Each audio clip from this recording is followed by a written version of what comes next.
এইচএসসির জন্য কিছু টপিক একটু বেশি গুরুত্বপূর্ণ, যেমন ধরো জৈব যৌগের ক্ষেত্রে অ্যালডিহাইড এবং কিটোন থেকে একটা প্রশ্ন দেয়, আবার বেঞ্জিনের রেজোনেন্স থেকে প্রশ্ন দেয়, আবার ধরো যে ফিজিক্সের ভেক্টরের ক্ষেত্রে সবসময় নদী নৌকার ম্যাথও দেয়, আবার কাজ ক্ষমতা শক্তি থেকে যখন প্রশ্ন দেয় কুয়ার ম্যাথ দেয় অথবা কর্মদক্ষতার ম্যাথ দেয়।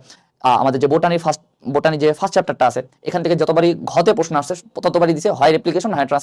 ট্রান্সলেশন তুলনামূলক একটু কম আসছে। আবার তুমি যদি জুওলজির ফার্স্ট চ্যাপ্টারটা যেটা আছে প্রাণীর বিভিন্নতা এবং শ্রেণীবিন্যাস, এটা যদি টেস্ট পেপার অ্যানালাইসিস করো তাহলে দেখবা যে বেশিরভাগ ক্ষেত্রেই নন কোডেড পর্বের যে